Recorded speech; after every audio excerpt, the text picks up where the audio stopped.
아버지, 제가 그렇게 큰 돈이 어딨어요? 무슨 수술이신데요? 집에서 그냥 좀 쉬시면 나으실 거예요. 수술비 800만 원이라고요? 저희 사정 뻔히 알면서 어떻게 돈 부탁을 하실 수 있어요? 바쁘니까 끊을게요. 툭! 전화가 끊어지는 소리와 함께 병원 복도에 서 있던 73세 오상철의 세상이 무너져 내렸습니다. 급성 신부전증 진단을 받고 당장 수술을 받아야 한다는 의사의 말이 귓가에서 맴돌았습니다. 800만 원. 단돈 800만 원이 없어서 죽을 수도 있다는 현실 앞에서 마지막 희망이었던 아들 오정민과 며느리 한지원마저 그를 외면했습니다. 하지만 돈이 없다던 그들은 이틀 후 호아크루즈에서 장인의 칠순잔치를 5천만 원 규모로 성대하게 치르고 있었습니다. 샴페인을 터뜨리며 웃고 있는 아들과 며느리의 모습을 이웃이 찍어서 보내준 사진을 보는 순간 상철의 눈에서 뜨거운 눈물이 떨어졌습니다. 그때서야 깨달았습니다. 막노동과 개인 택시로 한평생 아버지로서 희생한 모든 것들이 얼마나 허망한지를 말입니다. 그날 이후 오상철은 아버지로서의 삶은 완전히 버렸습니다. 그런데 그때 오상철은 몰랐습니다. 자신의 발밑에 100억짜리 보물이 묻혀 있다는 것을, 그리고 진짜 충격적인 반전이 기다리고 있다는 것을 말입니다. 새벽 5시 30분 오상철은 평소처럼 낡은 개인 택시 시동을 걸었습니다. 73세의 나이에도 하루 12시간씩 운전대를 잡아온 지 벌써 20년째였습니다. 아내 순옥이가 세상을 떠난 후 20년 동안 혼자서도 꿋꿋하게 버텨왔다고 자부했습니다. 저 손님이나 태우러 가볼까? 하지만 차를 몰고 나가던 중 갑자기 왼쪽 옆구리에 칼로 찌르는 듯한 통증이 엄습했습니다. 윽, 숨이 막혀오면서 식은땀이 등줄기를 타고 흘러내렸습니다. 시야가 흐려지기 시작했고 핸들을 잡은 손에서 힘이 빠졌습니다. 간신히 길가에 차를 세우고 가슴을 움켜쥐었지만 통증은 점점 더 심해져만 갔습니다. 아이고, 이게 뭔 일이지? 평생 건강하다고 자부했던 상철이었지만 이번만큼은 심상치 않았습니다. 온몸이 후들거리고 의식이 흐릿해지는 것을 느끼며 떨리는 손으로 119에 전화를 걸었습니다. 여보세요. 갑자기 옆구리가 너무 아픈데 택시 안에 있어요. 주소는? 응급실에 실려간 상철은 의식을 잃었다가 몇 시간 후에야 깨어났습니다. 하얀 병원복을 입고 침대에 누워 천장을 바라보고 있는데 담당 의사 김영호가 심각한 표정으로 다가왔습니다. 오상철 어르신, 정신 차리셨네요. 전 신장내과 의사 김영호입니다. 네. 의사 선생님. 제가 어디가 아픈 건가요?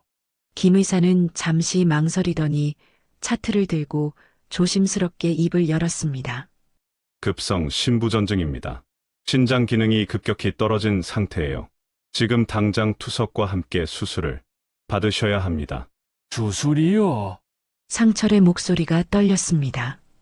평생 큰 병치레 한 번 없이 살아온 터라 갑작스러운 진단에 당황스러웠습니다. 네. 신장 기능을 회복시키는 수술이 시급합니다. 솔직히 말씀드리면 이번 주 안에 수술을 받지 못하면 생명이 위험할 수 있어요. 김 의사의 말에 상철의 얼굴이 창백해졌습니다. 죽음이라는 단어가 현실로 다가오는 순간이었습니다. 그럼 비용이 얼마나 들까요? 금액에 대한 대답은 그 옆에 행정부장으로 보이는 김미연이 대답했습니다. 수술비와 입원비를 합쳐서 800만 원 정도 예상됩니다. 의료보험이 적용되지만 성급금으로 500만 원은 먼저 준비하셔야 합니다. 800만 원. 상철에게는 하늘의 별 따기만큼 큰 돈이었습니다. 개인 택시로 하루 벌어도 기름값과 차량 유지비, 렌트비를 빼면 손에 남는 건 8만 원 남짓했습니다. 게다가 아들의 집값 마련으로 받은 대출 6천만 원도 아직 다 갚지 못한 상황이었습니다. 통장에 얼마나 있지? 상철은 떨리는 손으로 휴대폰 뱅킹 앱을 열어봤습니다. 잔액은 고작 23만 원. 절망적인 숫자였습니다. 어르신, 보호자가 계신가요? 수술 동의서에 가족 서명이 필요하고 입원비 문제도 상의하셔야 할 것 같은데요. 아들이 하나 있긴 한데 상철은 주저하며 휴대폰을 꺼냈습니다. 아들 오정민의 번호를 누르면서도 마음 한구석이 무거웠습니다. 몇 년 전부터 아들과의 관계가 소원해졌기 때문입니다. 며느리 한지원이 시집 온 후로는 더욱 그랬습니다. 명절에도 얼굴 보기 힘들어진 지 오래였습니다. 여보세요. 정민아, 아빠야. 네. 아버지 무슨 일이세요? 지금 회사인데 급한가요? 전화 너머로 아들의 목소리가 들렸습니다. 하지만 어딘지 차갑고 건성으로 들렸습니다. 아빠가 병원에 입원했다. 급성 신부전증이라는데 당장 수술을 받아야 한대. 네? 갑자기 왜요? 어디 병원이세요? 삼성병원이야. 의사 선생님 말씀으로는 이번 주 안에 급하게 수술을 받아야 한다는데 수술비가 800만 원 정도 든다더라. 전화 너머로 잠시 침묵이 흘렀습니다. 상철은 가슴이 두근거렸습니다. 아들이 뭐라고 대답할지 예상은 했지만 그래도 마지막 희망을 품고 있었습니다. 아버지, 제가 그렇게 큰 돈이 어딨어요? 무슨 수술인데요? 집에서 그냥 쉬시면 나으실 거예요. 정민의 대답은 예상했던 것보다도 더 냉정했습니다. 상철의 가슴이 철렁 내려앉았습니다. 정민아, 의사 선생님이 그러시는데 죽을 수도 있다고 하셨어. 에이, 아버지 요즘 의사들이 다 그래요. 괜히 겁주는 거예요. 저도 회사 일로 바쁘고 지원이도 새로운 사업 준비 중이라 빠듯해요. 상철은 할 말을 잃었습니다. 평생을 헌신하며 모은 돈 전부를 결혼할 때 아무 망설임 없이 주었던 아들의 냉정한 말투에 가슴이 무너져 내렸습니다. 그럼 지원이하고 상의해 볼 수는 없을까? 아버지, 지원이한테 왜 부담을 줘요? 저희도 대출이자 갚느라 힘든 상황이라고요. 그냥 집에서 푹 쉬시면 괜찮아질 거예요. 나이 드시면 몸이 아픈 게 당연한 거 아니에요? 뚝 전화가 끊어졌습니다. 상철은 한참 동안 멍하니 천장만 바라봤습니다. 눈물이 볼을 타고 흘러내렸습니다. 그래도 혹시나 하고 절박한 마음에 며느리 한지원에게도 직접 전화해 봤습니다. 아버님! 어머, 무슨 일이세요? 지원의 목소리는 처음부터 불편해하는 기색이 역력했습니다. 지원아, 미안하지만 내가 병원에 입원했는데 수술을 받아야 한대. 800만 원 정도 드는데. 아버님, 수술비 800만 원이라고요? 저희 사정 뻔히 알면서 어떻게 돈 부탁을 하실 수 있어요? 앞으로 돈 얘기라면 전화하지 말아주세요. 바쁘니까 끊을게요. 툭! 또다시 전화가 끊어지는 소리가 병실에 울렸습니다. 며느리는 무슨 병으로 병원에 갔는지 얼마나 아픈지 물어보지도 않았습니다. 상철의 마지막 희망도 그렇게 꺾어져 버렸습니다. 내가 이렇게 키운 자식들이 40년 넘게 호라비로 아들을 위해 허리가 휘도록 일했던 기억들이 주마등처럼 지나갔습니다. 정민이 대학 등록금을 마련하려고 밤낮 없이 택시를 몰았던 날들, 정민이 결혼할 때 하나뿐인 아들 잘 살게 해주려고 3억을 대출 내서 전세집 마련해준 일들, 손자, 태어날 준비라며 베이비용품까지 사다 준 것들이 모두 헛된 꿈이었다는 생각이 들었습니다. 담당 간호사가 들어와 걱정스러운 표정으로 말했습니다. 어르신, 가족분들과 상의되셨나요? 내일까지 입원비 선납금을 납부하셔야 하는데. 네.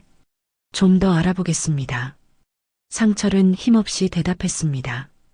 사실 더 이상 알아볼 곳도 없었습니다. 그날 밤 상철은 잠을 이룰 수 없었습니다. 아들과 며느리의 냉정한 말들이 귓가에서 맴돌았고 죽음에 대한 공포가 엄습했습니다. 창밖으로는 다른 환자 가족들이 밤늦게까지 간병하는 모습이 보였습니다. 나는 왜 혼자일까? 하지만 그때 오상철은 아직 몰랐습니다. 바로 내일 아들과 며느리가 보여줄 진짜 충격적인 배신이 기다리고 있다는 것을 말입니다. 다음 날 오후 상철은 병실 침대에 누워 창밖을 바라보고 있었습니다. 어젯밤 한숨도 못 잤던 탓에 눈꺼풀이 무겁게 내려앉았습니다. 수술비 마련은 고사하고 내일까지 납부해야 하는 입원비 선급금 200만 원조차 막막한 상황이었습니다. 어르신, 면회 오셨어요. 상철은 깜짝 놀라며 고개를 돌렸습니다. 혹시 정민이나 지원이가 마음을 바꿔서 온 건 아닐까 하는 기대가 살짝 들었습니다. 하지만 병실 문을 열고 들어온 건 옆집에 살던 박순자 할머니였습니다. 상철 씨, 어쩌다 이런 일이. 순자는 과일 한 봉지를 들고 안쓰러운 표정으로 다가왔습니다. 상철은 고개를 돌려 창밖을 바라보며 씁쓸하게 웃었습니다. 별일 아니야. 나이 먹으니까 몸이 말을 안 듣네. 아들한테는 연락했어? 정민이가 알면 깜짝 놀랄 텐데. 상철은 대답하지 못했습니다. 아들에게 거절당한 이야기를 어떻게 말할 수 있겠습니까? 그런데 상철 씨, 이거 봐. 순자가 갑자기 휴대폰을 꺼내더니 사진을 보여주었습니다. 우리 막내딸이 여행사에서 일하는데 오늘 호화 크루즈 행사 있다면서 사진을 보내줬어. 그런데 이게 누구 같지? 순자가 화면을 확대해서 보여주는 사진 속에는 놀라운 광경이 펼쳐져 있었습니다. 번쩍이는 샹들리에가 달린 크루즈 선상에서 정장을 말끔히 차려입은 정민과 화려한 드레스를 입은 지원이 샴페인 잔을 들고 활짝 웃고 있는 모습이었습니다. 상철의 손이 떨리기 시작했습니다. 이게 언제 찍힌 사진이야? 오늘 오후래. 한강에서 크루즈 파티하는 것 같던데. 어머, 상철 씨 얼굴이 왜 그래? 혹시 정민이는 상철 씨 병원에 입원한 건 알아? 상철은 말문이 막혔습니다. 어제 전화로 돈이 없다고 했던 아들과 며느리가 지금 이 순간 수천만 원짜리 크루즈 파티를 즐기고 있다니. 저기 순자야. 그 사진 좀 더 자세히 볼 수 있을까? 순자는 의아한 표정으로 휴대폰을 건네줬습니다. 상철은 떨리는 손가락으로 사진을 확대했습니다. 정민 옆에는 칠순 축하 현수막이 보였고 지원 옆에는 중년 남성이 생일 케이크 앞에서 웃고 있었습니다. 장인어른 칠순잔치구나. 상철의 입에서 신음 같은 소리가 새어나왔습니다. 누구 칠순잔치? 지원이 아버지. 칠순이래. 순자는 사진을 다시 보더니 놀란 표정을 지었습니다. 어머나, 이렇게 비싼 데서 사돈 잔치를 치러주는 거야? 한강 크루즈는 보통 한 명당 20만 원은 기본이고 이런 호화스러운 건 적어도 3, 4천만 원은 들 텐데. 순자의 말에 상철의 가슴이 철렁 내려앉았습니다. 어제 자신에게는 800만 원이 없다던 이들이 오늘 수천만 원짜리 파티를 벌이고 있다는 현실이 믿어지지 않았습니다. 좀 더 사진이 있나? 순자의 딸이 보낸 다른 사진들을 보니 더욱 충격적이었습니다. 정민이 비싼 양주 한 병을 들고 건배하는 모습, 지원이 명품 핸드백을 들고 포즈를 취하는 모습, 크루즈 위에서 전문 사진사가 가족 사진을 찍어주는 모습까지. 이게 정민이가 맞아? 어제까지만 해도 돈이 없다고 했는데. 상철은 휴대폰을 순자에게 돌려주고 깊은 한숨을 내쉬었습니다. 가슴 깊숙한 곳에서 뜨거운 분노가 치밀어 올랐습니다. 상철 씨, 무슨 일이야? 왜 그래? 아니야. 아무것도 아니야. 상철은 고개를 돌리며 대답했습니다. 하지만 마음속에는 배신감과 분노가 소용돌이치고 있었습니다. 30년 동안 호라비로 아들 하나 키우느라 자신의 인생을 포기했는데 그 아들이 자신의 생명보다 장인어른의 칠순잔치가 더 중요하다고 생각한다니. 순자가 돌아간 후 상철은 다시 한번 정민에게 전화를 걸어봤습니다. 여보세요, 아버지? 정민의 목소리는 어제보다 더욱 귀찮아하는 투였습니다. 뒤에서는 음악 소리와 사람들의 웃음소리가 들렸습니다. 정민아, 지금 어디 있니? 아, 저희 지금 지원이 아버지 칠순잔치 중이에요. 시끄러우니 크게 말해주세요. 칠순잔치를 크루즈에서 하는 거니? 전화 너머로 잠시 정적이 흘렀습니다. 네. 그런데 왜요? 몸은 좀 괜찮으세요? 정민의 목소리에서 당황한 기색이 역력했습니다. 그 크루즈 비용이 얼마나 들어? 아버지, 지금 왜 그런 얘기를 하세요? 저희가 틈틈이 모은 돈으로 처음으로 준비한 거예요. 그럼 너희가 그 5천만 원짜리 잔치를 다 준비한 거니? 아니, 그동안 장인어른이 저희한테 많이 도와주셨잖아요. 지원이도 잘 키워주시고 그동안 해드린 게 없어서 이번에 처음으로 저희가 해드린 거예요. 상철의 머릿속이 하얗게 변했습니다. 어제 자신에게는 800만 원이 없다던 아들이 장인어른께는 5천만 원짜리 잔치를 선뜻 준비했다는 것입니다. 아버지, 왜 대답이 없으세요? 아냐. 즐거운 시간 보내렴. 상철은 전화를 끊고 휴대폰을 침대 옆 테이블에 놓았습니다. 눈물이 볼을 타고 흘러내렸습니다. 30년. 30년을 뭘 위해 살았나. 그 순간 상철의 마음속에서 무언가가 완전히 부서져 버렸습니다. 아버지로서의 사랑, 가족에 대한 믿음, 혈육에 대한 정. 모든 것이 한순간에 사라져버린 것 같았습니다. 병실 창밖으로는 한강이 흐르고 있었습니다. 바로 저 강 위에서 지금도 자신의 아들과 며느리가 웃고 있을 것을 생각하니 가슴이 미어졌습니다.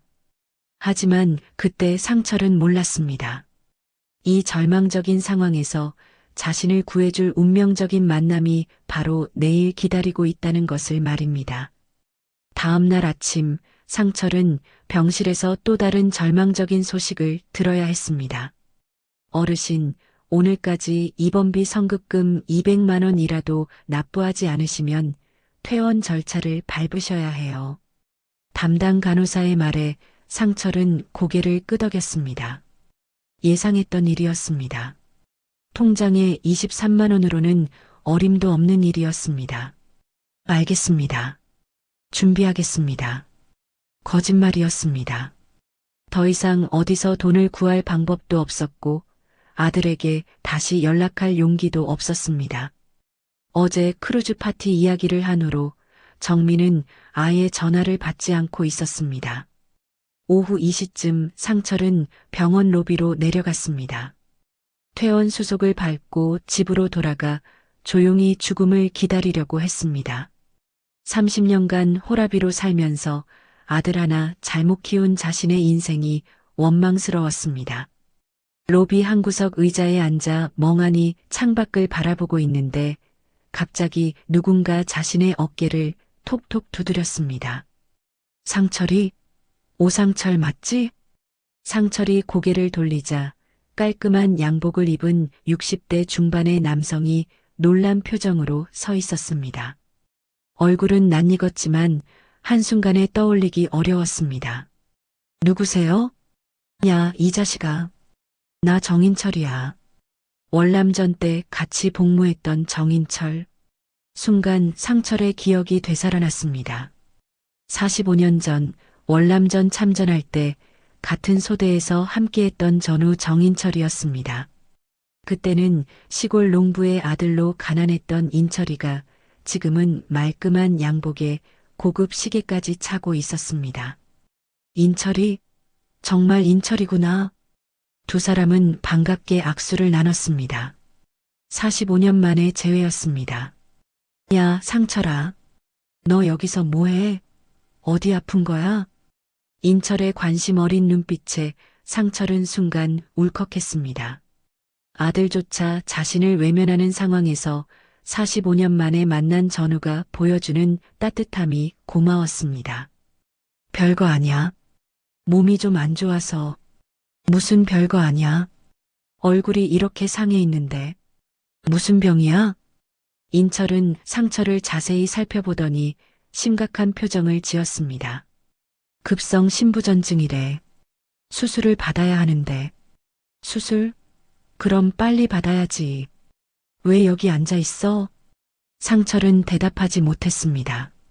돈이 없어서 수술을 못 받는다는 말을 어떻게 할 수 있겠습니까? 응, 이제 곧 받을 예정이야. 아직 앞에 수술 환자가 있어서 순서 기다리고 있어. 인철은 순간 망설이며 대답하는 상철의 대답에 뭔가 이상함을 느끼고 상철에게 잠시 기다리라고 하더니 친한 듯 병원 직원과 뭔가 얘기를 나눴습니다. 얘기가 끝난 듯 하더니 인철이 상철에게 다가와 얘기했습니다. 설마 돈 때문에? 인철의 날카로운 질문에 상철은 고개를 떨궜습니다. 얼마나 드는데? 800만 원 정도. 그게 뭐가 큰 돈이야. 야, 상철아. 너 나 기억 안 나? 월남전 때 내가 날 구해준 거 말이야. 상철은 고개를 저었습니다. 워낙 오래된 일이라 기억이 희미했습니다.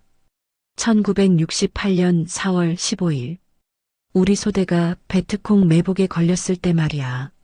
나는 다리에 총상을 입고 쓰러졌는데 너 혼자서 나를 업고 적진에서 300m를 뛰어서 구급소까지 데려다 줬잖아. 그때 내가 없었으면 나는 죽었어. 인철의 말에 상철의 기억이 조금씩 되살아났습니다. 그때 19살이었던 인철이가 피를 흘리며 울고 있던 모습이 떠올랐습니다. 그때 너한테 약속했잖아. 상철아, 나중에 크면 꼭 은혜를 갚겠다고. 기억 안 나? 상철이는 어렴풋이 기억이 나는 것 같았습니다. 나 지금 변호사야. 서울에서 로펌 대표하고 있어.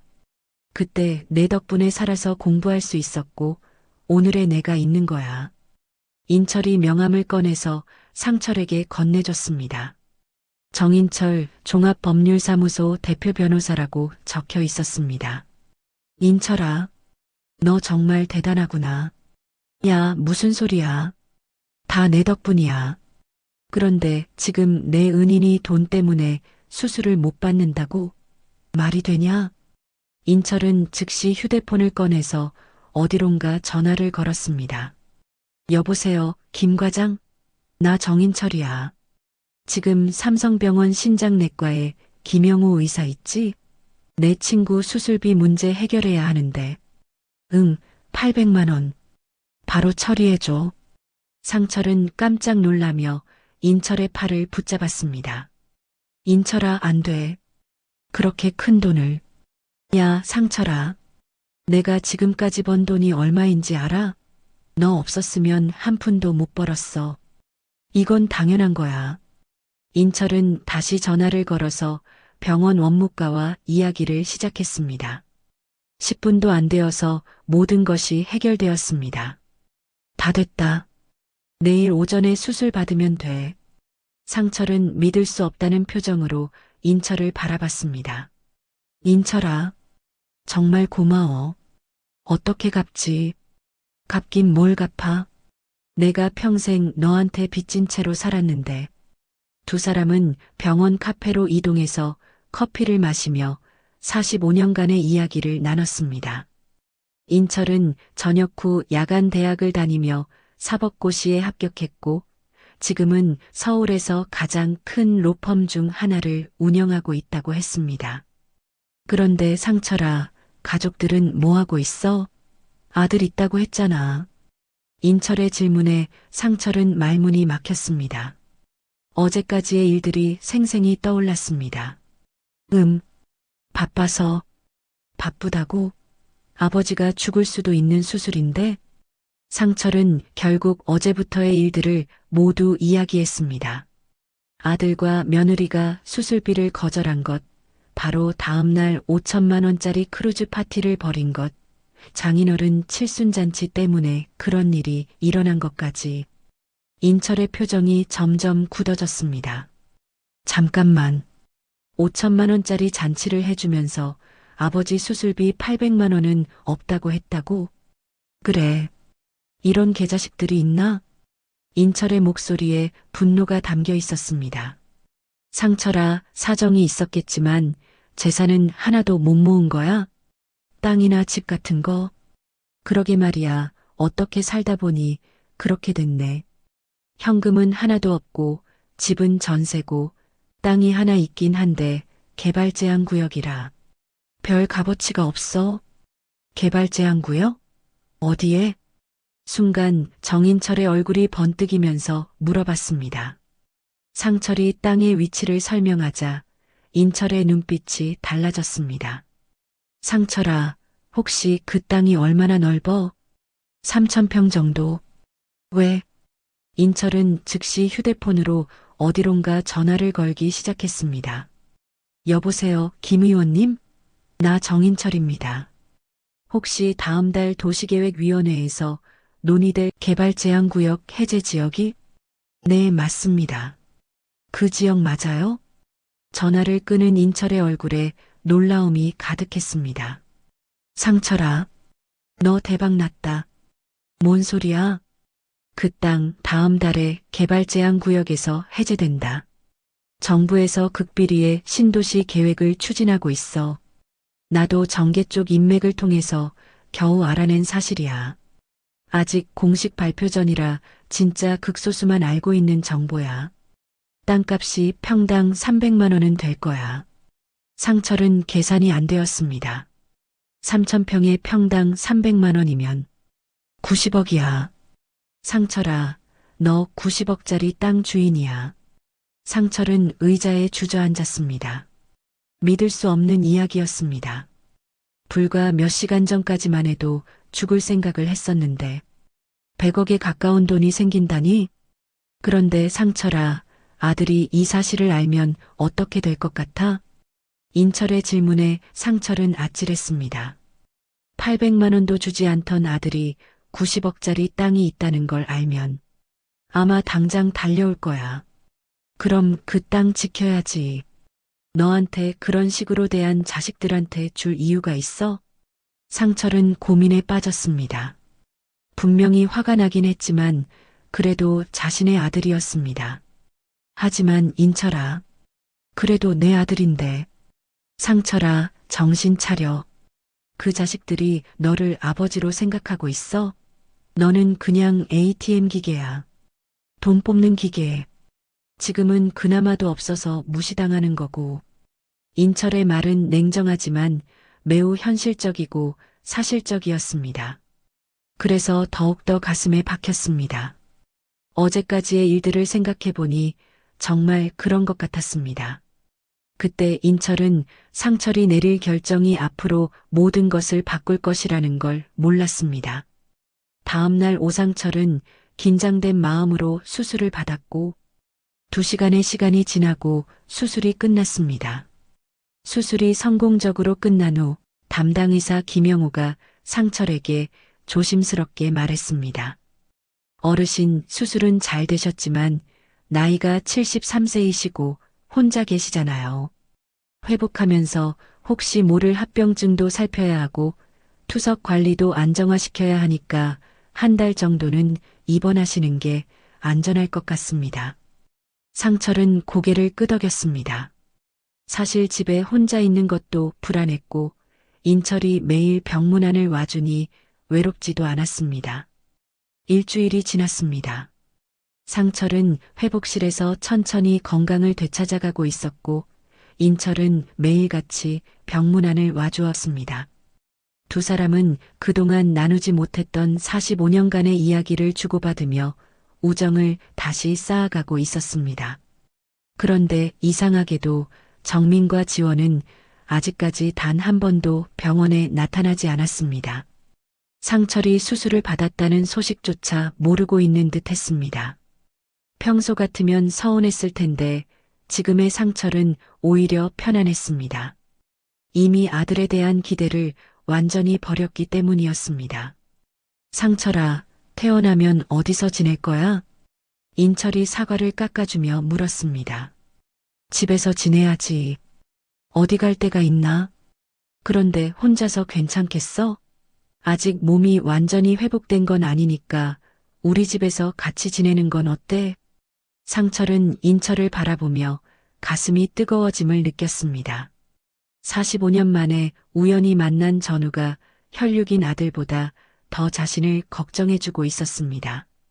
매일같이 병문안을 와서 사과도 깎아주고 이야기 상대도 되어주고 때로는 그냥 조용히 곁에 앉아 있어 주기도 했습니다. 정작 친아들은 20일 동안 얼굴 한번 비추지 않았는데 말입니다.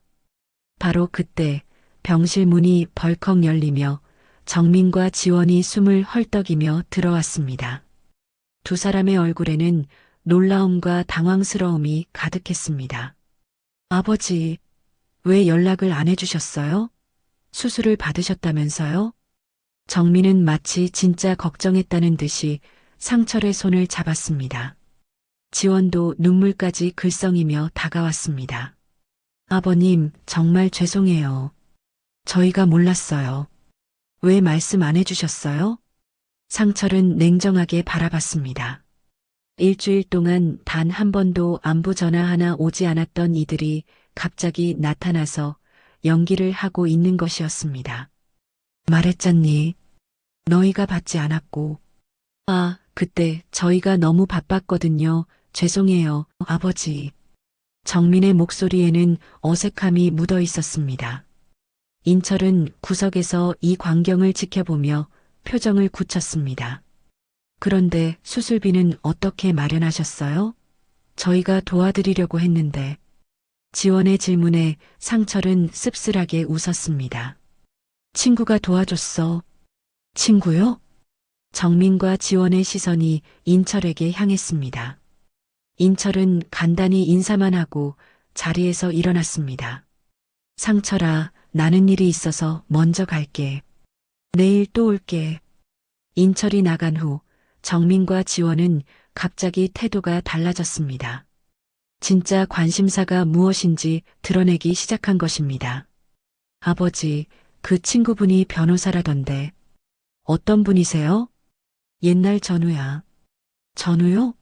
아, 그럼 꽤 친한 사이시겠네요. 혹시 아버지 재산 관리 같은 것도 상의하세요? 상철은 의문이 생겼습니다. 땅값이 90억이 될 거라는 건 당연히 모를 테고 이것들이 이렇게 왔을 때에는 그럴 만한 이유가 있을 텐데 그 이유가 궁금했습니다. 상철은 대답하지 않고 창밖을 바라봤습니다. 그 후로 며칠 동안 정민과 지원은 매일 병원에 나타났습니다. 하지만 상철을 진심으로 걱정하는 것 같지는 않았습니다. 오히려 인철에 대해서만 계속 물어봤고 상철의 재산에 대한 이야기를 넌지시 꺼내곤 했습니다. 아버지, 혹시 시골에 있는 땅 말인데 요즘 부동산이 많이 올랐다던데 감정평가 같은 거 받아보셨어요? 왜? 개발 제한구역 땅인데 무슨 감정평가? 아니, 나중에 상속세 문제도 있고 미리 정리해 두시는 게 좋을 것 같아서요. 상철은 아들의 속내를 훤히 알 수 있었습니다. 수술비 800만 원도 아까워했던 이들이 갑자기 상속세를 걱정하는 것이 뭔가 급하게 돈이 필요하다는 것을요. 며칠 후 정민은 더욱 노골적으로 나왔습니다. 아버지, 저희가 알아봤는데 요즘 원룸에 시설 좋은 곳도 많이 있어요. 아버지 어차피 혼자 사시니 그렇게 넓은 아파트에 혼자 전세로 사실 필요 없으시잖아요. 지원도 거들었습니다. 맞아요, 아버님. 요즘 사기꾼들이 많잖아요. 혼자 계시면 위험해서 친구분들 계신 시설 좋은 요양원도 많이 있대요. 저희가 도와드릴게요. 상철은 이들의 진짜 의도를 확실히 알 수 있었습니다.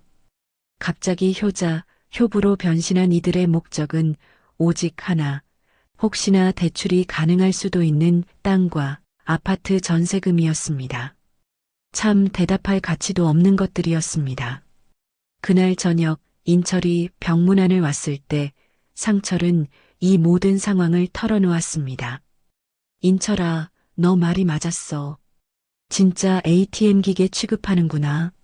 당연하지. 그런데 상철아, 중요한 게 있어. 혹시 그 땅에 대한 정보가 새어나가면 절대 안 돼. 아직 공식 발표 전이라서 정보가 흘러나가면 큰 문제가 될 수 있어. 그럼 어떻게 해야 하지? 일단 절대 입 밖에 내지 마. 그리고 혹시 아들이 그 땅에 손을 대려고 하면 즉시 연락해. 내가 법적으로 보호해 줄게. 상철은 고개를 끄덕였습니다. 다음 날 다시 아들과 며느리가 병실에 나타났습니다. 이번에는 더욱 진지한 표정이었습니다. 아버지, 저 솔직히 말씀드릴게요. 저희 상황이 좀 어려워요. 뭐가? 회사에서 투자한 사업이 잘못돼서 빚이 좀 생겼어요. 상철은 아무 말 없이 아들을 바라봤습니다. 5억 정도. 근데 이자가 너무 높아서 매달 갚기가 힘들어요. 그래서 아버지한테 부탁이 있는데 정민은 잠시 망설이다가 입을 열었습니다. 아버지, 그 땅이 개발제한 구역이라 대출이 힘들면 전세자금 좀 빼주실 수 없을까요? 제가 너무 급해서 그래요. 전세자금을? 상철의 목소리에 차가운 기운이 흘렀습니다. 지원이 거들었습니다. 그렇게 해주세요. 아버님은 혼자 계시니까. 25평이나 되는 집 필요 없으시잖아요. 작지만 시설 좋은 월세도 요즘 엄청 많아요. 5억이면 일단 급한 건 해결할 수 있을 것 같아요. 나중에 상황 좀 나아지면 더 좋은 곳으로 모실게요. 정민이 덧붙였습니다. 그 순간 상철은 모든 것을 깨달았습니다. 수술비 800만 원은 아까워하면서 자신의 빚 때문에 30년간 간신히 마련한 전세금 5억은 저렇게 아무렇지도 않게 요구하는 모습이 진짜 인간 같지도 않았습니다. 정민이 결혼할 때 아파트 장만해 주려고 없는 돈에 3억 대출을 내서 도와줬는데 아직 그 대출금 6천만 원도 남아있는데 이제는 73세의 자신을 쪽방으로 내몰면서까지 자신들의 문제를 해결하려 한다는 것을 상관없다고 상철이 되물었습니다. 아니, 그게 아니라 나중에 더 좋은 곳으로 모셔다 드린다니까요. 정민이 급하게 변명했지만 이미 상철의 마음속에서는 아들에 대한 마지막 희망마저 완전히 사라져버렸습니다. 당장 나가고 다시는 찾아오지 마. 상철은 더 이상 화도나지 않아 무표정하게 대답했습니다. 너무나 단호한 상철의 말에 정민과 며느리는 일단 자리를 나왔습니다. 그때 상철은 마침내 결심했습니다. 30년 동안의 아버지 노릇은 이제 끝이라고 말입니다. 한 달간의 입원 생활을 마치고 상철이 집으로 돌아온 지 사흘이 지났습니다. 집은 오랫동안 비워두었던 탓에 먼지가 수북이 쌓여 있었고 냉장고는 텅 비어 있었습니다. 하지만 30년간 혼자 살아온 상철에게는 익숙한 풍경이었습니다. 인철은 퇴원 후에도 꾸준히 안부를 물어왔습니다. 이틀에 한 번씩은 전화를 걸어 몸은 어떤지, 불편한 것은 없는지 세심하게 챙겨주었습니다. 반면 정민과 지원은 병원에서 전세금 이야기를 한 후로는 소식이 없었습니다. 상철은 오히려 다행이라고 생각했습니다. 그날 오후 인철이 과일 한 봉지를 들고 상철의 집을 찾아왔습니다. 상철아, 집에서 지내니까 어때? 불편한 거 없어? 괜찮아. 집이 제일 편하더라. 두 사람은 거실에 앉아 차를 마시며 이런저런 이야기를 나눴습니다. 인철은 요즘 법무법인 일이 바쁘다며 대기업 상대로 하는 소송들이 연달아 들어와서 정신이 없다고 했습니다. 그런데 상철아, 그 땅 이야기 말인데.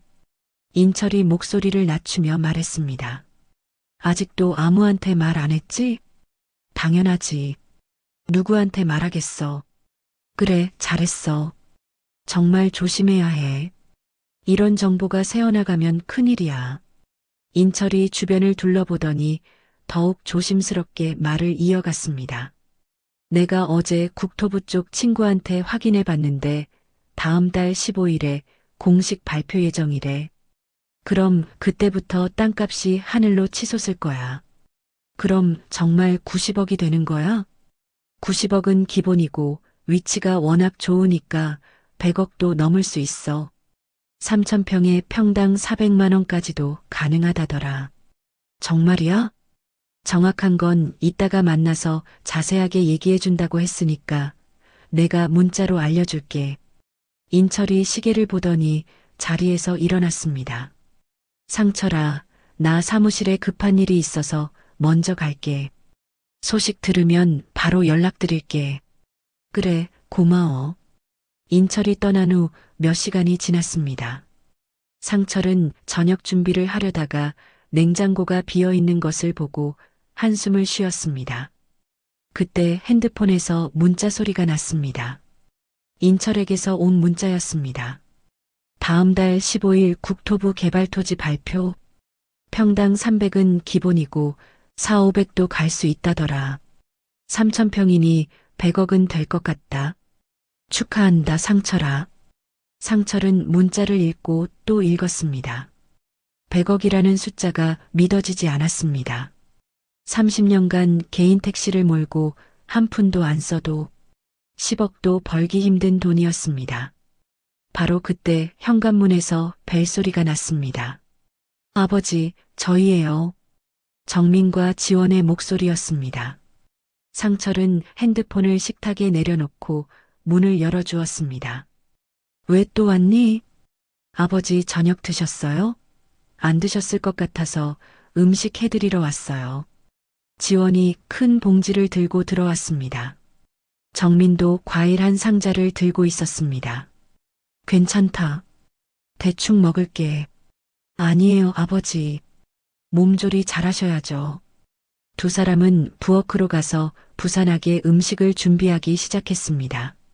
상철은 거실 소파에 앉아 이들의 모습을 지켜봤습니다.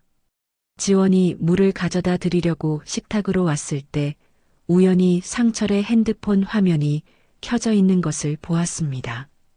문자창이 열려 있었고 인철의 문자 내용이 고스란히 보였습니다. 다음 달 15일 국토부 토지개발 발표 예정. 평당 300은 기본이고 4, 500도 갈 수 있다더라. 3,000평이니 100억은 될 것 같다. 축하한다, 상철아. 지원의 눈이 커졌습니다. 순간 숨이 멎을 것 같았습니다. 100억, 평당 4500만 원 3,000평? 이게 도대체 무슨 소리인지. 지원은 떨리는 손으로 물컵을 상철에게 건네주었습니다. 아버님, 물 드세요. 지원의 목소리는 떨리고 있었습니다. 상철은 지원이를 유심히 봤습니다. 상철이 물을 받는 동안 지원은 부엌으로 돌아가 정민의 어깨를 톡톡 쳤습니다. 여보, 잠깐. 지원이 정민을 부엌 한 구석으로 끌고 가더니 떨리는 목소리로 속삭였습니다.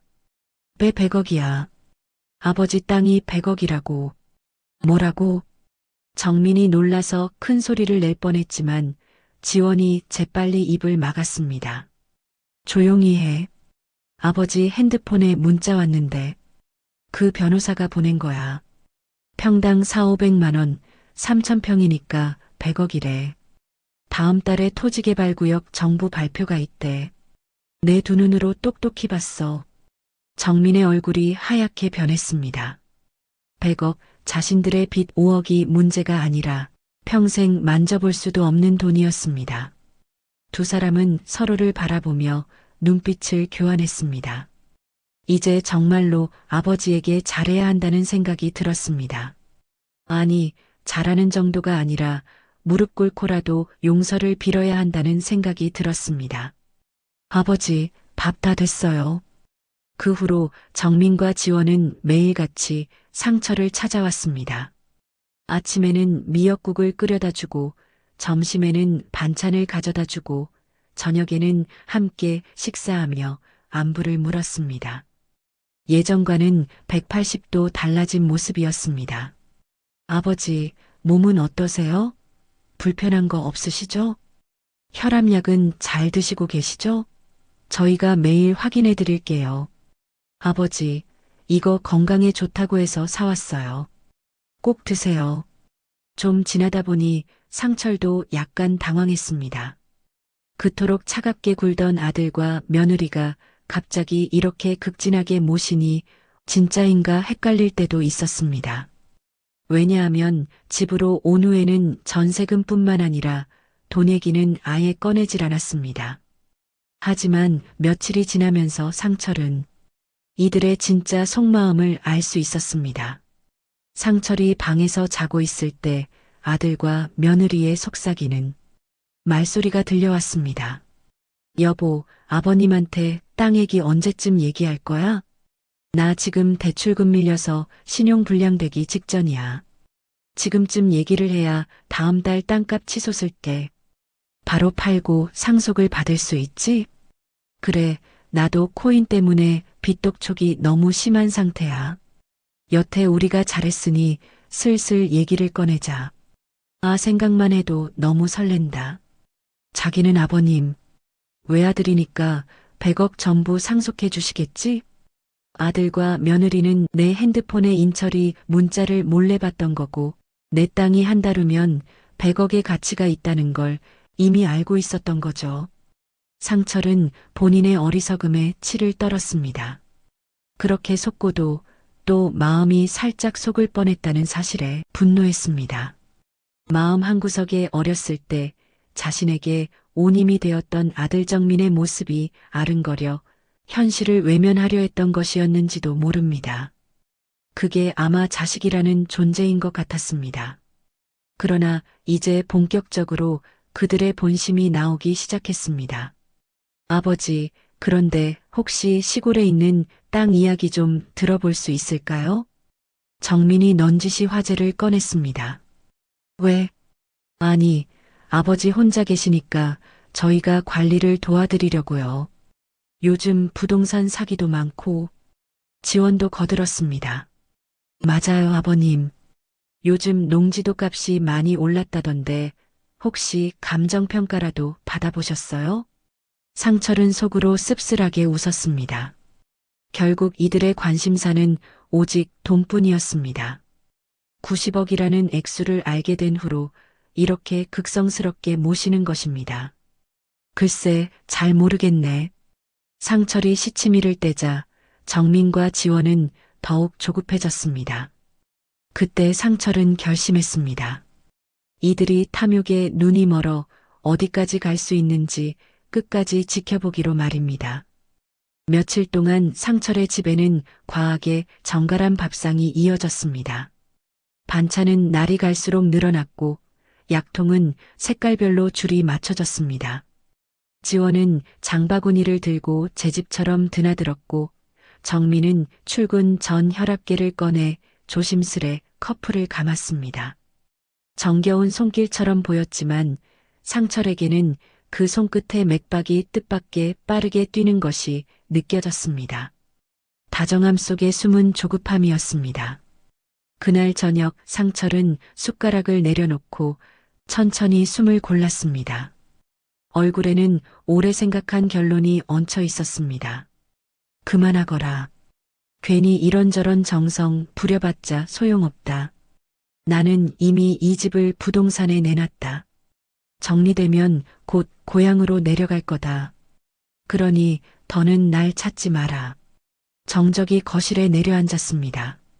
정민의 눈동자가 먼저 흔들렸습니다. 그 말이 떨어지는 순간 그의 머릿속은 잠깐 하얘졌고 이어서 한 가지 생각이 힘껏 자리를 차지했습니다. 이대로 두면 아무것도 못 받는다는 공포였습니다. 은행 알림 문자와 독촉 전화가 뒤엉켜 떠올랐고 한 달 전 장부에 쓰다 만 마이너스 잔액이 눈을 찔렀습니다. 고향으로 내려간다는 말은 곧 재산의 문이 닫힌다는 뜻으로 들렸습니다. 심장이 2번 크게 쿵 하고 뛰었습니다. 지원의 입술은 미세하게 말라 있었습니다. 그녀의 머릿속에서는 날짜와 금액, 담보, 한도, 이자율 같은 숫자들이 빠르게 회전했습니다. 그리고 그들의 머릿속을 지배하고 있는 바로 그 단어. 100억? 뚜렷하게 읽힌 문자 내용을 잊지 않고 있었습니다. 발표, 평당, 100억 같은 단어들이 선명했습니다. 오늘 놓치면 영영 손을 못 댈지도 모른다는 두려움이 억지 미소를 천천히 지워버렸습니다. 정민은 억눌렀던 말을 터뜨리듯 입을 열었습니다. 뭐라고요? 집을 내놨다고요? 고향으로 내려간다고요? 아버지가 아무리 마음대로 해도 그렇지. 그 땅은 저도 다 압니다. 개발 제한 풀린다는 얘기 다 들었습니다. 어차피 아들은 저 혼자 아닙니까? 저에게 상속해 주실 땅 아닌가요? 말을 뱉고 나니 그의 어깨가 조금 올라갔습니다. 확신이라기보다 몰린 끝에 던진 마지막 줄 같았습니다. 지원이 곧바로 말을 받았습니다. 목소리는 낮췄지만 속도는 빨랐습니다. 아버님, 저희가 모르는 줄 아셨어요? 이미 알아봤습니다. 이 집도 고향 땅도 미리 정리하시면 세금도 줄고 절차도 깔끔해요. 아버님은 도장만 찍으시면 됩니다. 어차피 정민 씨 전부 상속해 주실 거잖아요. 상철의 눈빛은 차갑게 얼어붙었습니다. 한참 동안 두 사람을 노려보다가 마침내 굳은 목소리가 터져나왔습니다. 내가 병원에서 수술비 800만 원이 없어서 죽을 수도 있다고 했을 때 너희들은 어떻게 했니? 냉정하게 전화를 끊었지.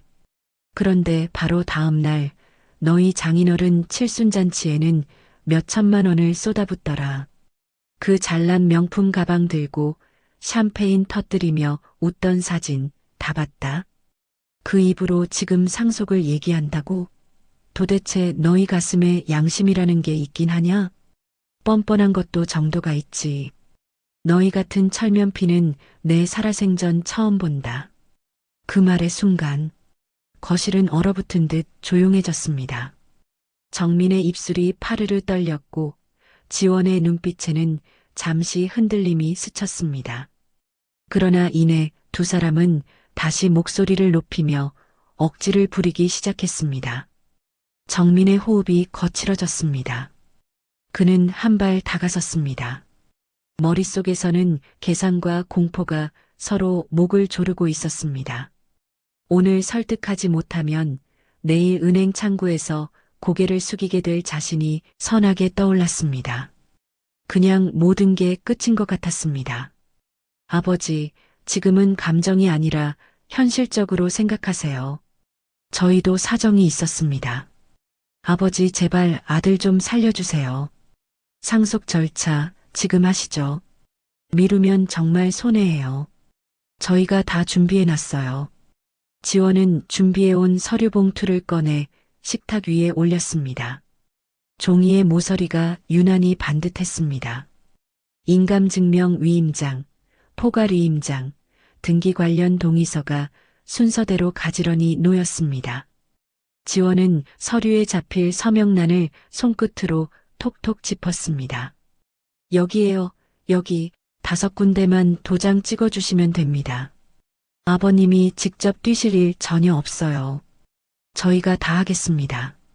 너희가 나를 왜 이토록 극진히 모셨는지 이제 알겠다. 괘씸한 것들, 뻔뻔한 것도 정도가 있어야지.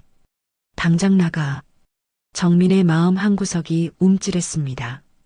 부끄러움이 아주 잠깐 고개를 들었지만 곧 막다른 골목의 초조함이 그 감정을 밀어냈습니다. 그는 목소리를 높였습니다. 아버지, 저도 아들 아닙니까? 남 주실 거 아니잖아요. 시간이 없어요. 지금 결정하셔야 합니다. 지원의 눈매가 더 날카로워졌습니다. 그녀는 손등으로 이마에 잔땀을 닦고는 한껏 부드러운 어투를 얹었습니다.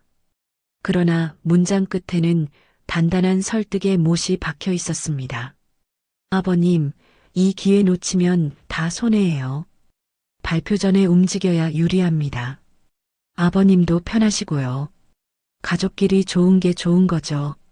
상철은 지팡이를 짚고 일어나셨습니다. 등이 곧게 펴졌습니다. 당장 나가라는 말 안 들리냐? 더는 너희 꼴 보고 싶지 않다. 오늘로 다 끝이다. 오늘로써 오정민. 넌 내 아들이 아니다. 말의 끝이 또렷하게 끊겼습니다. 정민의 뇌리에 끝이라는 단어가 박혔습니다. 그는 거의 반사적으로 상철의 어깨를 붙잡았습니다. 정민의 손에는 힘이 들어갔습니다. 손바닥에 느껴지는 뼈의 각이 놀랍도록 가벼웠습니다. 그 가벼움이 오히려 그를 더 세게 만들었습니다. 아버지, 도장만 찍으시면 지원도 서류를 들고 바짝 붙었습니다. 그녀의 손끝이 잔뜩 긴장에 떨렸습니다. 상철은 몸을 비틀어 손을 뿌리쳤습니다. 그 순간 서로의 팔과 어깨가 얽혔고 지팡이가 바닥을 굴렀습니다. 발치에 있던 서랍장이 밀리며 철물길이 부딪히는 날카로운 소리가 났습니다. 균형이 무너졌고 오상철의 머리가 어딘가에 부딪히는 둔탁한 충격음이 거실을 가르듯 울렸습니다. 쿵! 시간이 눌린 듯 잠깐 멈췄습니다. 지원의 숨이 멎는 듯 끊겼고 정민의 눈동자가 커졌습니다. 바닥에 한쪽 손을 짚고 앉은 상철의 얼굴이 새하얗게 보였습니다. 그의 숨이 한번 거칠게 흔들렸습니다. 지원이 가장 먼저 소리를 냈습니다. 아버님, 그러니까 고집 부리지 마시고 도장만. 말끝이 허공에서 무너졌습니다. 그때 담장 너머에서 급한 발소리가 다가왔습니다. 초인종이 짧고 날카롭게 울렸고 현관문 너머로 익숙한 목소리가 떨리며 들렸습니다. 상철 씨, 안에서 무슨 일이에요? 방금 쿵 하는 소리가 크게 들렸어요. 순자의 목소리였습니다. 정민은 반사적으로 등 뒤를 돌아봤습니다. 등줄기를 식은땀이 타고 내려갔습니다. 문 밖에 열려져 있는 창문 사이로 순자는 집안의 상황을 훤히 보였습니다. 뒤집힌 탁자 위 서류, 굴러간 지팡이, 깨진 머그잔 조각이 눈을 찔렀습니다. 순자는 어딘가로 전화를 걸더니 다시 외쳤습니다. 숨이 가빴습니다. 여보세요? 경찰이죠? 여기 성수동 하늘아파트인데요. 지금 큰 소리가 나고 노인이 넘어지신 것 같아요. 네, 빨리 좀 와주세요. 정민은 지원을 보았습니다. 지원의 입술이 하얗게 질렸습니다. 그녀는 본능적으로 서류를 걸어모으며 목소리를 낮췄습니다. 정민아 정리해. 빨리. 멀리서 사이렌 소리가 아주 작게 그러나 분명히 들려오기 시작했습니다. 거실 공기는 더 차갑게 가라앉았습니다. 상철은 팔걸이를 짚어 천천히 몸을 일으켰습니다. 그의 눈빛은 흐트러지지 않았습니다. 정민의 시선이 그 눈을 피하지 못했습니다. 잠깐의 침묵이 무겁게 내려앉았습니다. 정민의 머릿속에서는 여전히 계산이 돌아가고 있었습니다. 하지만 식탁 위에 흩어진 서류와 다가오는 사이렌 소리가 그 계산표의 모든 수를 무의미하게 만들고 있었습니다. 지원은 떨리는 손으로 펜을 주워 가방에 꽂았습니다. 둘의 숨이 짧아졌고 벽시계의 초침 소리만이 또렷했습니다. 현관 밖 발자국이 멈추고 노크 소리가 똑똑 울렸습니다. 문 열어주세요. 경찰입니다. 그 소리에 정민의 어깨가 크게 내려앉았습니다. 그는 한 번도 내뱉지 못했던 침을 삼켰습니다. 상철은 고개를 들어 현관 쪽을 바라보셨습니다. 낮고 단단한 한숨이 가슴속에서 조용히 빠져나왔습니다. 그리고 아무 말 없이 방문 앞으로 한 걸음 내디디셨습니다. 정민의 어깨가 크게 내려앉았습니다. 그는 한 번도 내뱉지 못했던 침을 삼켰습니다. 상철은 고개를 들어 현관 쪽을 바라보았습니다. 모든 게 끝인 걸 직감했습니다. 비청산도, 100억도, 잠시 꿈꾸었던 행복한 미래도 낮고 단단한 한숨이 가슴 속에서 조용히 빠져나왔습니다. 그리고 아무 말 없이 방문 앞으로 한 걸음을 내디뎠습니다. 쾅, 문이 열리며 2명의 경찰이 들어섰습니다. 이어 뒤따라 들어온 인철이 단정한 정장을 고쳐 입으며 방안을 훑었습니다. 그는 곧장 상철 곁으로 다가와 부축하며 목소리를 낮췄습니다. 상철아, 괜찮아? 상철은 고개를 끄덕이며 이제는 숨기지 않고 두 사람을 향해 날카롭게 목소리를 내질렀습니다. 내가 병원에서 수술비 800만 원이 없다고 했을 때 너희는 전화를 끊고 등을 돌렸다. 그런데 바로 다음 날 사돈 칠순에 수천만 원을 쏟아붓더라. 금목걸이에 호화 크루즈까지. 그리고서 뻔뻔하게 서류를 들이밀고 그게 안 되니 아버지까지 힘으로 밀어버린다고? 니들이 그러고도 사람 새끼들이니? 앞으로 나에겐 자식이고 며느리고 없다. 그리 알고 다시는 찾아오지 말 거라.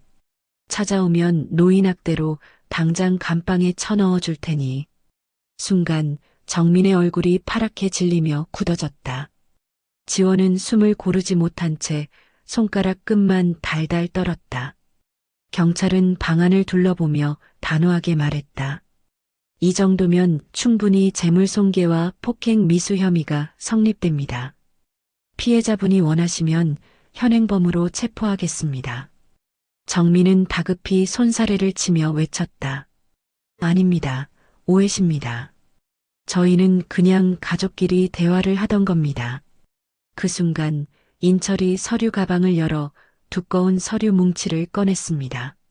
식탁 위에 탁 소리가 울리며 올려진 문서들이 모두의 시선을 사로잡았습니다. 저는 최인철 변호사입니다. 이분의 법률 대리인으로 이미 모든 절차를 마쳤습니다. 오상철 씨의 재산은 전부 공익신탁으로 출연되었고 그 과정은 영상 공증까지 완료되었습니다. 법적으로 아들과 며느리인 두 분은 단 한 푼도 청구할 권리가 없습니다. 혹시나 일말의 희망을 가지고 계실까봐 알려드립니다. 정민은 얼굴이 새파랗게 질리며 서류를 낚아채려 했습니다. 거짓말이에요. 아버지가 혼자 이런 결정을 내리실 리가 없어요. 꼬드김을 당한 겁니다. 그러나 인철은 눈 하나 깜짝하지 않고 단호히 받아쳤습니다. 의사 확인 영상이 있습니다. 법적으로 이 이상 명백할 수가 없죠. 지원은 마지막 희망처럼 상철의 앞에 무릎을 꿇었습니다. 아버님, 저희가 잘못했습니다. 한 번만, 단 한 번만 용서해 주세요. 이제부터는 정말 잘하겠습니다. 그러나 상철의 눈빛은 차갑게 식어 있었습니다. 너희가 날 버린 건 이미 지나간 일이 아니다. 내가 죽는다 해도 외면하던 내가 지금 와서 무슨 자식 노릇을 하겠다고 고개를 숙이느냐. 정민의 눈에 마지막 분노가 번졌다. 아버지, 친아들을 길거리로 내쫓으시겠습니까? 상철은 무겁게 고개를 끄덕였습니다. 길거리로 내몬 건 내가 아니다. 내가 먼저 내 목숨을 저울질하며 사돈집 잔치에 웃고 떠들었지. 그날로 너는 이미 내 아들이 아니었다. 순간 정민의 무릎이 풀리며 힘없이 바닥에 주저앉았습니다. 지원은 눈물을 흘리며 얼굴을 감췄습니다. 경찰은 곧장 두 사람의 양팔을 붙잡으며 단호하게 말했다. 이제 그만하시죠. 두 분은 경찰서로 함께 가셔야겠습니다. 철제 수갑이 채워지는 순간 거실은 싸늘한 정적에 잠겼습니다. 정민과 지원은 끌려나가며 끝내 아무 말도 하지 못했습니다. 남은 건 상철과 인철뿐이었습니다. 거실은 여전히 난장판이었지만 공기는 달라져 있었습니다. 인철이 조심스레 말했다. 상철아, 이제 다 끝났다. 앞으로는 너의 삶만 지키면 된다. 혹시나 있을 법률적 문제는 내가 다 알아서 할 테니 걱정 말고 상철은 무너진 탁자와 깨진 조각들을 천천히 바라보았다. 그리고 이내 길게 한숨을 내쉬며 중얼거렸다. 다 잊고 이 집도 팔아버리고 고향으로 내려가야겠네. 이제라도 늦지 않았어. 며칠 뒤 오래 머물던 집에는 낯선 부동산 중개인의 발걸음이 오갔습니다. 거실 가득 차 있던 낡은 가구와 책장, 오랜 세월의 흔적들은 하나둘 정리되어 나갔습니다. 상철은 마지막으로 집안을 한 바퀴 둘러보며 깊은 숨을 내쉬었습니다. 오상철, 이제 그만하면 충분했다고. 그동안 고생 많았다고. 이 집은 여기까지라고 스스로에게 말했습니다. 열쇠를 반납한 날 상철은 인철과 함께 고향 마을로 내려갔습니다. 산과 들이 둘러싼 시골 마을은 젊은 날의 기억을 떠올리게 했습니다. 바람은 한결 부드러웠고 논두렁길에는 풀벌레 소리가 가득했습니다. 새로 마련된 전원주택은 크지 않았지만 햇볕이 잘 들고 작은 마당에 텃밭을 가꿀 수 있었습니다. 아침이면 뒷산에서 내려오는 새소리가 창문을 열어주었고 저녁이면 붉게 물든 노을이 하늘을 가득 채웠습니다. 상철은 매일 아침 마당에 나와 호미를 들었습니다. 텃밭에는 고추와 상추가 자라고 한쪽에는 어린 감나무 한 그루가 서 있었습니다. 그 나무 앞에서 상철은 종종 걸음을 멈추곤 했습니다. 잘 자라거라. 너는 욕심도 다툼도 없이 이렇게 평안하게만 크면 된다. 그리고 또 하나의 변화가 있었습니다. 상철은 자신이 가진 재산을 전부 공익재단에 맡겼습니다. 그 수익금은 병원비가 없어 수술을 미루는 노인들, 치료비가 없어 고통받는 아이들에게 쓰이게 되었습니다. 어느 날 재단 관계자가 찾아와 감사 인사를 전했습니다. 선생님의 기부 덕분에 심장 수술을 받은 할머니가 건강을 되찾았습니다. 또 몇몇 아이들이 생명을 이어갈 수 있었습니다. 모두 선생님 덕분입니다. 그 말을 들은 순간 상철의 눈가에는 잔잔한 물기가 맺혔습니다. 내 목숨은 외면당했지만 다른 목숨을 지킬 수 있다면 그것으로 됐다. 그날 저녁 상철은 툇마루에 앉아 석양을 바라봤습니다. 붉은 햇살이 농가 밭을 물들이고 멀리서 아이들의 웃음소리가 바람을 타고 들려왔습니다. 그 소리는 한 세상 다투고 떠들던 소란을 지우듯 마음 깊은 곳을 따뜻하게 적셔주었습니다. 상철은 마당에 앉아 조용히 중얼거렸습니다. 이제는 참 편하다. 내 남은 날 이렇게 흘러가도 좋구나. 노을은 천천히 저물었고 마을 어귀에는 등불 하나가 환하게 켜졌습니다. 그 불빛은 마치 상철의 새 삶을 축복하듯 오랫동안 흔들림 없이 타올랐습니다. 끝까지 함께 해주신 분이 계시다면 어디서 듣고 계시는지 지역을 댓글로 남겨주세요. 상철의 선택처럼 때로는 단호한 결단이 우리 삶을 지켜주는 순간이 있습니다. 여러분께도 후련하고 평안한 날들이 찾아오시기를 바랍니다. 구독과 좋아요는 다음 이야기를 이어가는 큰 힘이 됩니다. 늘 건강하시고 따뜻한 하루 되시기를 바랍니다. 감사합니다.